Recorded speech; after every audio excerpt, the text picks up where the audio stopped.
Meu amigo, você assistiu o vídeo do Jaque T50, você viu que esse carro teve dificuldade para subir a rampa aqui da garagem do Caçador.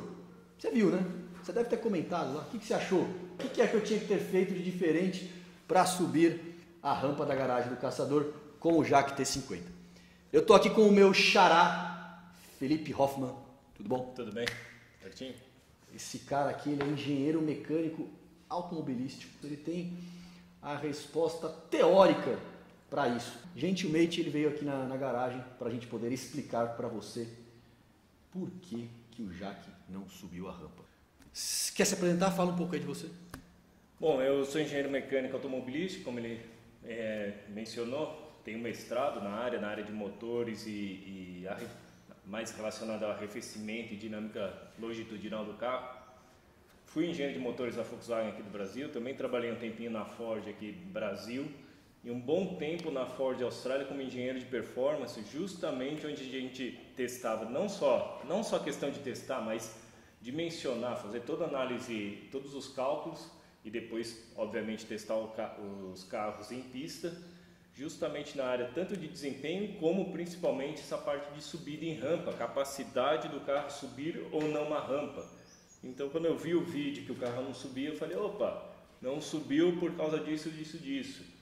E aí fui convidado pelo meu xará, né, a explicar um pouquinho para vocês isso aí, que é justamente um dos trechos do curso de transmissão sem segredos que eu faço lá na FHB Performance. Eu peguei um trechinho do curso para poder passar isso aí para vocês mais detalhado. Trazer esse cara aqui não foi fácil, então esse vídeo merece um like. Não esqueça de deixar o seu joinha, se inscrever no canal. Bom, a percepção que eu tive quando eu subi com o carro, eu expliquei no vídeo, mas eu falei lá no final, tem muita gente que nem chegou no final do vídeo, né? Eu pisava fundo e o contagiros ficava ali nos 2000, não passava daquilo, mesmo com o pé embaixo. O contagiros não passava dos 2000 e o carro até descia. Ele chegava ali no momento da rampa que eu, pisando fundo no acelerador, o carro começava a descer. Não é que falta potência. Potência a gente até sabe que o motor tem ali de sobra. O motor não estava girando o suficiente para ter a potência suficiente para transpor ali aquela rampa. E aí, como eu já falei, ele já testou alguns Jaques, ele sentiu ali que a dirigibilidade desses Jaques é um pouquinho diferente, né? Principalmente esses com câmbio CVT, é um pouquinho diferente do que a gente está acostumado, né? Isso, a gente até testou lá no Best Cars no dinamômetro, porque além da minha experiência como engenheiro de performance, falar, pô, esse carro não parece ter a potência que declara. E além disso, além da potência que declara, como ela é entregue, em qual rotação ela é entregue. A gente colocou no dinamômetro e realmente ele não vem a potência que entrega, que ele promete, mas principalmente ele é muito morto em baixa rotação. E é isso que causa essa sensação de marasmo, de carro xoxo, principalmente na cidade, né? Nas retomadas, saída de lombada, você pisa e o carro não responde, muito por causa dessa resposta em 2.000 giros, 2.500 giros. E aí você cria esse problema do motor não tem torque bom em baixa rotação, em um erro ou uma comida de bola no escalonamento, e aí o carro não é capaz de subir a rampa. Vou explicar direitinho para vocês aí. E ele tem variador de fase na admissão. É. Teoricamente, seria aquele carro que, mesmo sendo multiválvulas, ele deveria ter ali bastante fôlego em baixa, né? Mas ele se comporta como aqueles antigos multiválvulas que são fracos mesmo em baixa. Até no vídeo lá do dinamômetro a gente comparou, mencionou isso, porque comparou ele com um Polo 1.6, para justamente validar o teste do dinamômetro. Polo 1.6, 16 válvulas, desses mais novos. Justamente para validar o dinamômetro, para ninguém falar, o dinamômetro que está mentindo. E é interessante isso, exatamente o que você falou, a gente tem variador, quando você faz um motor de 16 válvulas hoje, atualmente, um motor de alto desempenho, você foca ele para vir um máximo de desempenho alto, né? Eu quero o máximo de potência, e aí eu venho brincando, entre aspas, né, com posicionamento de comando, para fazer ele respirar melhor em baixa e ter melhor desempenho em baixa também, senão fica igual os motores dos anos 90, que o 8 válvulas era bom em baixa e o 16 em alta. Hoje você consegue brincar com isso daí, mas é interessante que no Jaque, mesmo com esse recurso, quando você compara a curva de torque com um Polo, ele é muito mais baixo em baixa rotação, ele só vai respirar melhor que que o Polo acima de 4.500 RPM. Certo. Então certo. dá a impressão que o comando de válvula variável está travado ali e pronto, né? Pois é. Então vai lá, explica aí pra gente aí de forma teórica. Ele é CVT Com embreagem. com embreagem. Eu vou explicar aqui direitinho, lógico, eu não vou entrar muito a fundo e tentar ser resumido, né, para ninguém dormir durante o vídeo, né? Não vai dormir não. Não vai dormir não. O vídeo é interessante. Pegando um trechinho aqui do curso de transmissões, a gente começa com o básico, né? Para que eu preciso de uma transmissão? Para que eu preciso de marcha?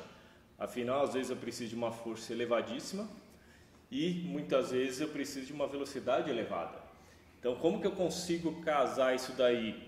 Na verdade, todo mundo fala de potência, né? Explica a potência, tal carro tem força, tem tantos cavalos vapor. Na verdade, você está falando sempre de potência. O que seria a potência? Lá da física do colégio. Potência é força vezes velocidade. Então, por mesma potência, ou seja, o motor produz uma certa potência, em primeira marcha ele joga muito mais força na roda e uma velocidade baixa. E em quinta marcha é o contrário, a força relativa que ele está jogando ali nas rodas é pequena, mas a velocidade é alta. Além disso, nossos motores de combustão interna a gente tem um grande problema. Além do torque, ou seja, a força que ele produz é relativamente pequena. E até tem um vídeo técnico que eu fiz uma vez para o Best Cars explicando isso, que eu comparando o torque, que por exemplo, eu, Felipe, na bicicleta, quanto de torque eu produzo. E só pelo fato do meu peso eu consigo produzir quase 18 kg de quilograma-força-metro de torque. Uau! É um torque de um motor, o quê? 1.6, 1.8. Uau, eu não tinha noção disso. Só que, obviamente, né, o Felipe não vai conseguir girar 6.000 RPM. O Felipe vai girar 90 RPM. Então, a potência é baixa. Tá. Então, é aí que o motor de combustão interna ganha. Ele não tem força. Então, aqueles motorzinhos de moer cana, você consegue, se tiver com uma luva, obviamente, você vai lá e trava. Ele tem 3,5 cavalos de potência. É potente pra caramba. Só que ele é potente porque tem a rotação alta. O torque é baixinho. Se você for lá no eixo dele segurar, você mata ele. Legal. E para compensar isso, eu preciso do escalonamento de marcha. Além disso, a faixa de operação é pequena. Ou seja, no motor diesel, por exemplo, do exemplo aqui, se eu estou a 10 por hora uma marcha, eu vou conseguir, no caso aqui, chegar até 25. Porque ele não consegue, a faixa de operação é pequena. Certo. E é por isso que eu preciso colocar relações de marchas. Certo. Então, um exemplo claro aqui, o mesmo carro, 1.6, outro 2.0.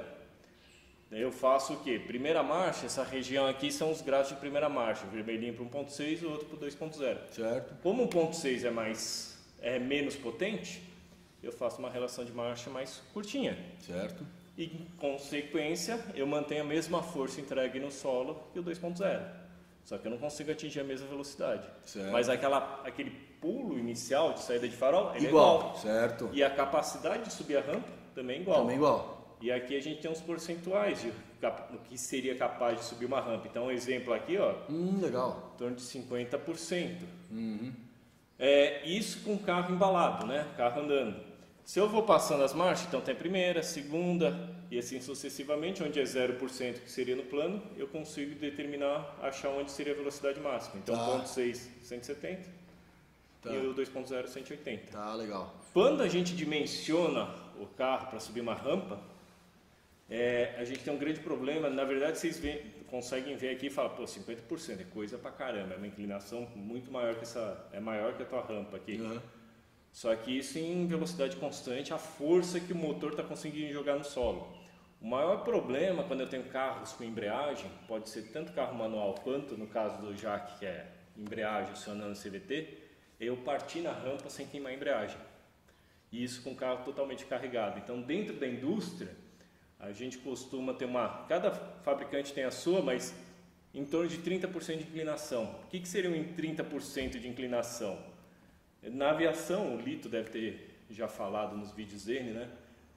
30% seria o quê? A cada 100 metros que eu ando para frente, eu subo 30.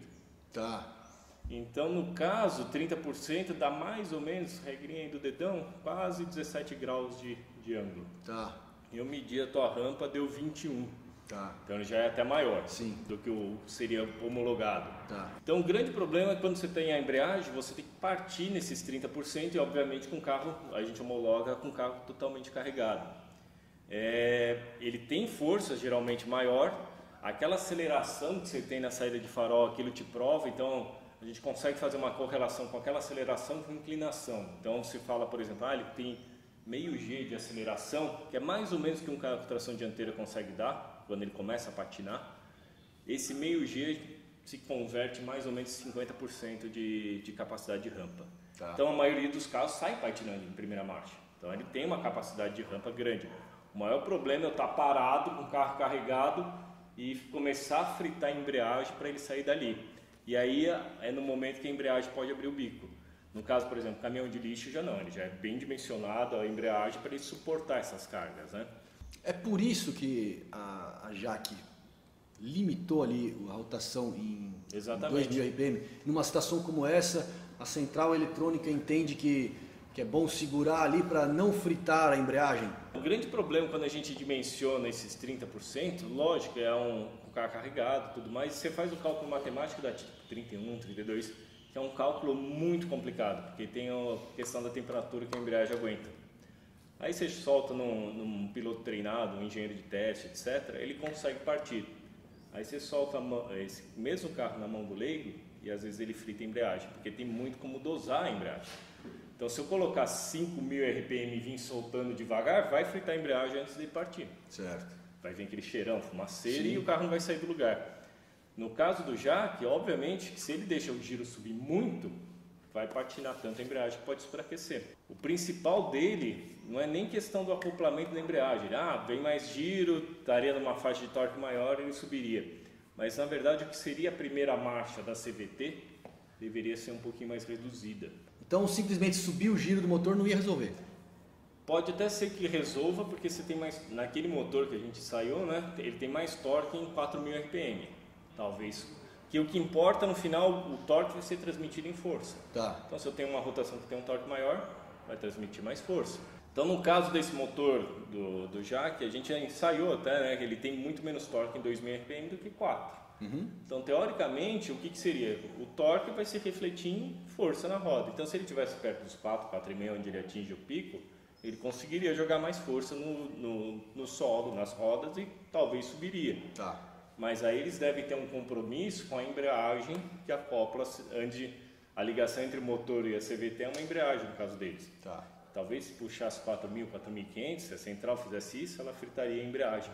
Tá. E aí o que precisaria fazer? Uma relação de marcha, que seria a parte mais reduzida, a primeira marcha da CVT, mais curta. Aí eu te pergunto, por que eles não fizeram isso? Por que eles não fizeram isso?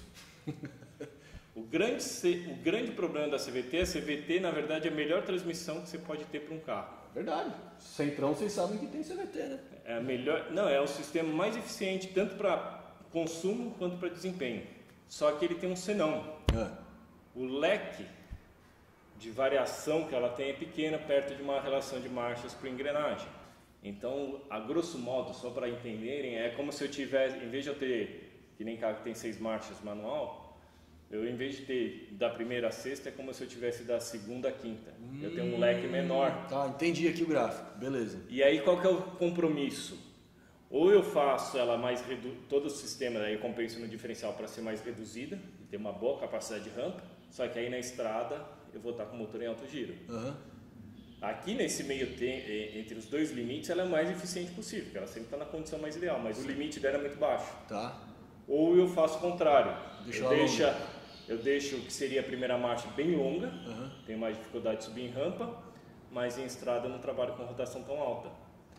E no caso da Nissan, que eles usam a Jatico, que eles lançaram até no Marte Versa, eles colocaram um sisteminha tipo de transmissão automática hepsicoidal, que na verdade é como se eu tivesse, depois da CVT, como se eu tivesse um sisteminha de reduzida. Que nem aquelas bicicletas que antes eu tinha só as marchas na catraca lá atrás e de repente coloquei 2 coroas na frente. Tá. E aí com isso ela consegue brincar num leque maior, porque uma hora, quando eu preciso subir rampa, ela põe na reduzida e traz esse leque para uma região. Pô, interessante. E aí quando chega perto de 60, 70 por hora, ele muda o que seria a reduzida, a CVT se ajusta e aí eu tenho um sistema para a estrada. Então ele atinge um leque muito maior.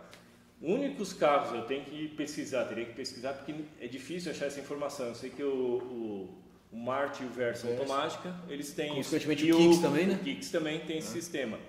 Mas, por exemplo, provavelmente não é o mesmo câmbio que está agora nos Renaults? Não sei, provavelmente é o mesmo, mas eu não tenho essa informação. Tá.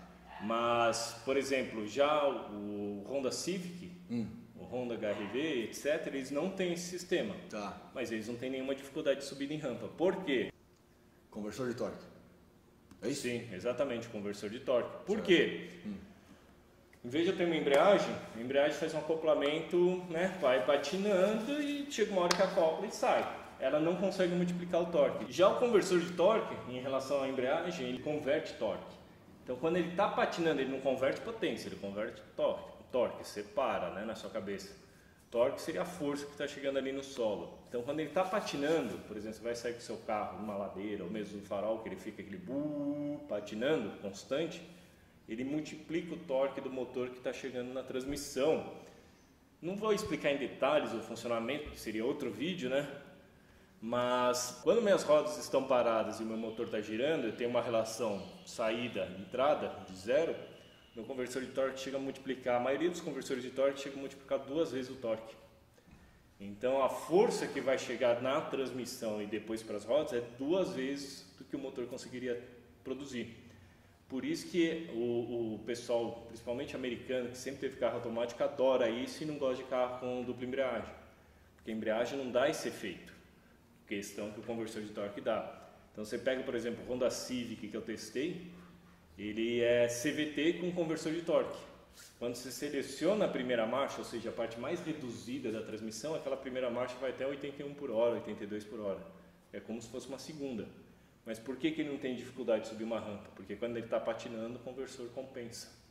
E se eu deixar o conversor patinando, obviamente que uma eficiência, meu gasto de combustível é maior. Então ele deixa patinar no começo, quando chega lá para 20, 25 por hora, ele tem tipo uma embreagem, elimina o conversor de torque e usa só a CVT. Então é o que falta nesse jack. É o que seria o ideal, ter um conversor de torque e não a embreagem.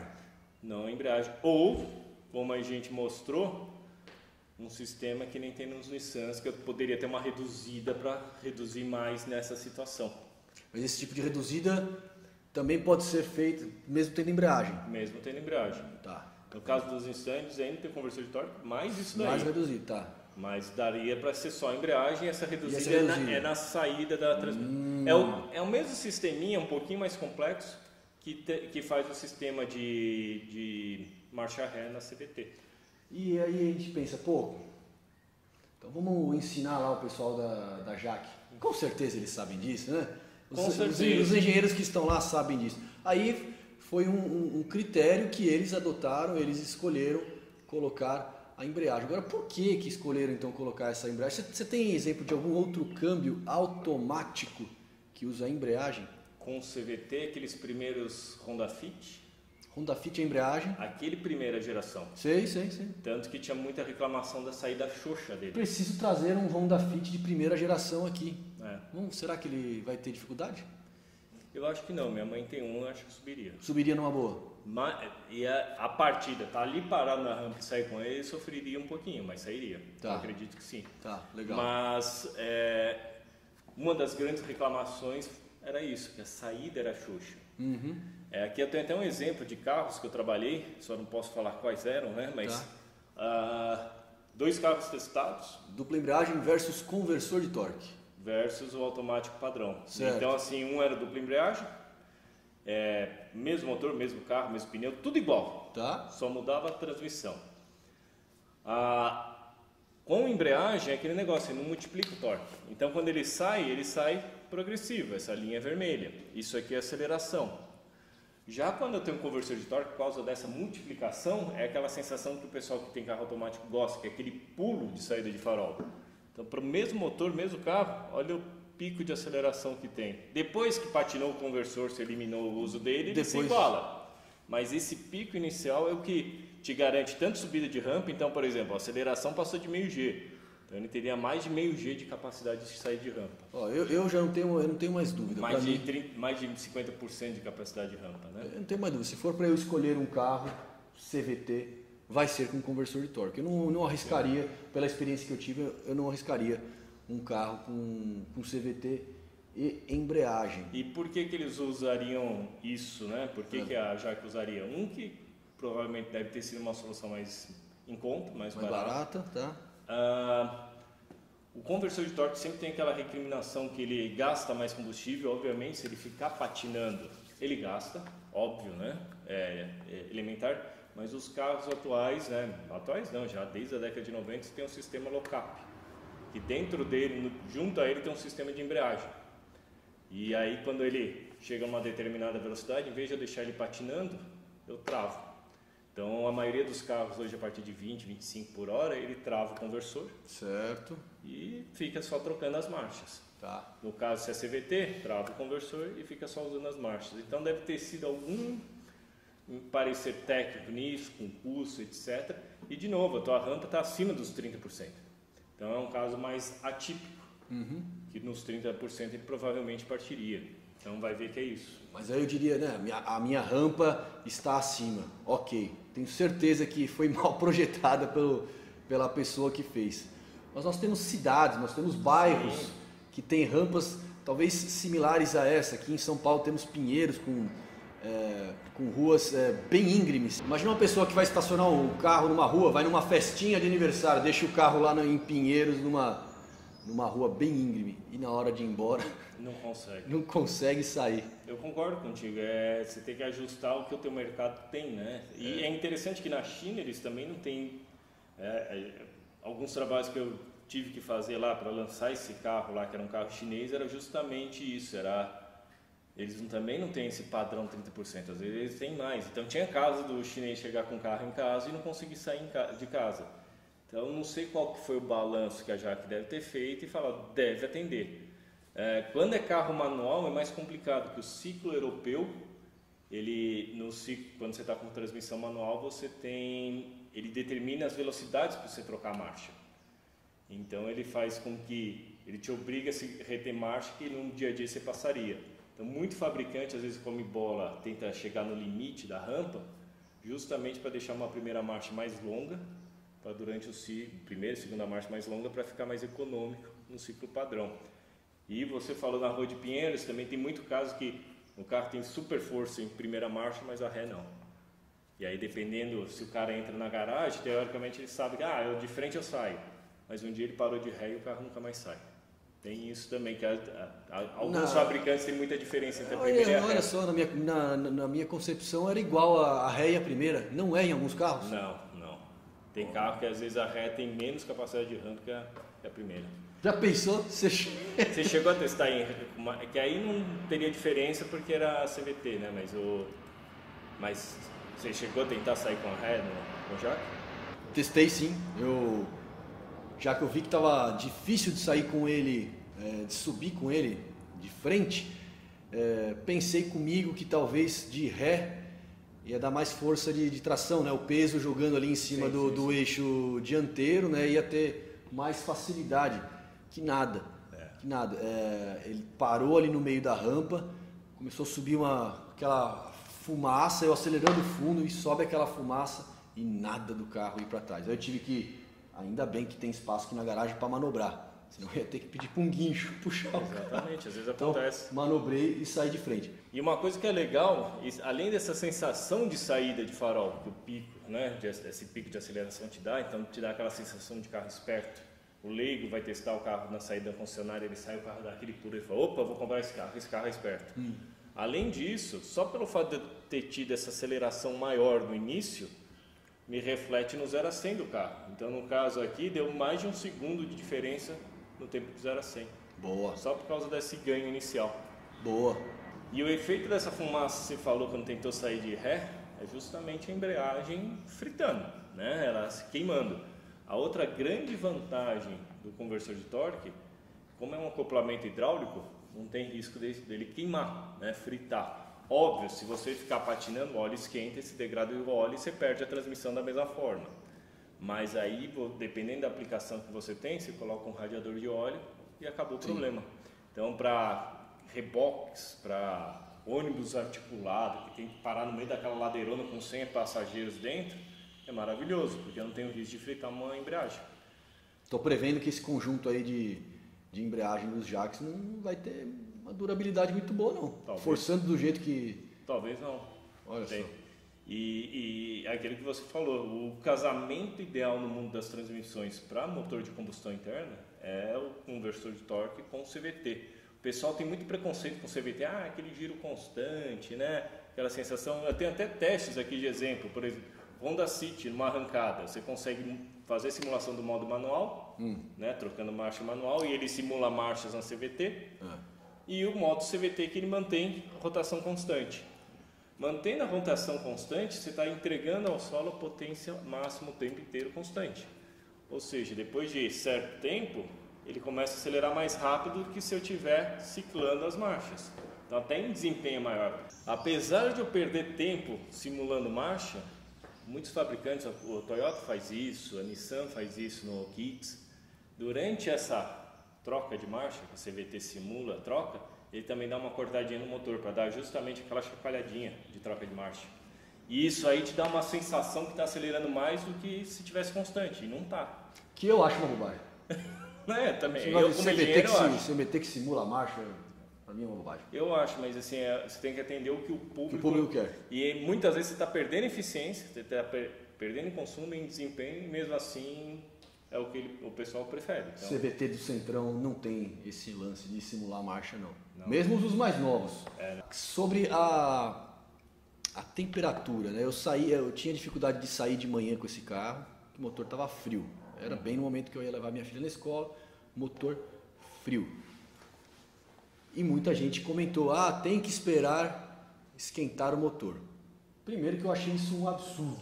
Tô aqui falando da garagem do caçador que fica aqui embaixo da minha casa, e se eu tiver que ligar o carro e esperar 10 minutos para ele aquecer, eu vou matar todo mundo que está aqui em cima, porque a fumaça vai entrar para dentro de casa. É um absurdo ter que esperar. Nenhum carro aqui da garagem, o meu centro no dia a dia, não precisa esquentar. Faz sentido eu ter que deixar esquentar aquele motor do jack para ele poder sair? Então, tecnicamente não, na verdade até poderia ser o oposto, mas em termos de estratégia de calibração, sim e não.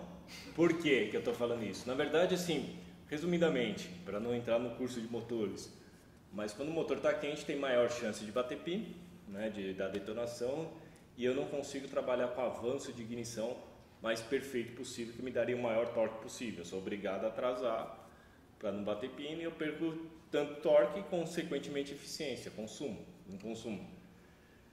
Quando está frio, a chance de bater pin é minúscula, então eu poderia até botar mais avanço de ignição para vir mais torque.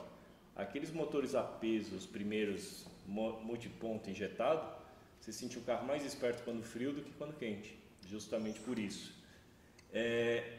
Mas por outro lado, todo fabricante, o que ele faz hoje? Quando você dá a partida, você não trabalha com motor eficiente, você trabalha com um avanço, uma ignição bem atrasada para ele terminar de queimar no escapamento, para esquentar o catalisador, porque o catalisador abaixo de 300 graus Celsius, ele não converte nada. Então aquilo que você falou, ele mata todo mundo que está aqui, os gases. Depois que ele chegou a 300 graus Celsius, ele está convertendo numa boa. Então se trabalha com o motor de uma maneira que ele não é nada eficiente, e eu estou praticamente queimando combustível para esquentar o catalisador. E nisso, obviamente, ele tenderia... Queimando combustível para... em paralelo ao movimento do carro, né? Só que isso andando de boa. Ele deveria ter uma estratégia que, assim, uma vez que eu estou mesmo frio, eu pisei tudo, esquece a parte de esquentar o catalisador e põe o máximo de avanço possível para poder subir minha rampa. E talvez ele não tenha isso dentro do mapa dele de tipo, opa, agora não esquece que eu quero esquentar o catalisador, eu preciso subir essa rampa para sair da casa. Então ele não deve ter essa proteção. Então por isso que depois que esquentou, ele começou a trabalhar com mais avanço de ignição, começou a gerar mais torque, justamente porque o catalisador já esquentou. Ele falou, opa, agora esquece esquentar o catalisador, vamos focar na eficiência do motor. É uma das justificativas que, se você pega o carro para ir daqui à padaria e voltar e parou, naquela fase fria ele faz 3 km por litro, porque ele não está nada eficiente, ele está esquentando o catalisador para parar de poluir. E no caso do jack, pelo jeito ele não tem esse modo, opa, esquece, deixa eu partir na rampa. Bom, então para finalizar esse vídeo, acho que está respondido. Acho que agora eu já não tenho mais dúvida. O problema do jack é ter aquela embreagem, ter a programação para não subir a rotação. Mesmo com a embreagem, se tivesse subido lá nos 4.000, talvez ele teria subido. É um carro que não foi devidamente projetado para todas as situações. Eu não compraria e deixei muito claro naquele vídeo que é um carro que não atende uma situação que eu tenho no dia a dia, que é sair aqui da garagem do caçador. Acho que foi muito válido esse vídeo, muito enriquecedor. Quero ver se eu consigo fazer mais vídeos técnicos assim com o Felipe, porque ele tem um conhecimento fantástico. Assim como ele está passando conhecimento para vocês, pode ter certeza que ele está passando para mim também. Tem muito para aprender com esse cara aqui.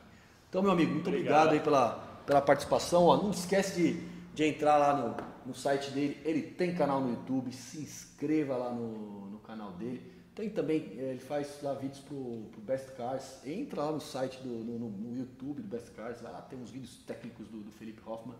Muito bacana para você que gosta de carro. É isso, meus amigos. Grande abraço e até a próxima.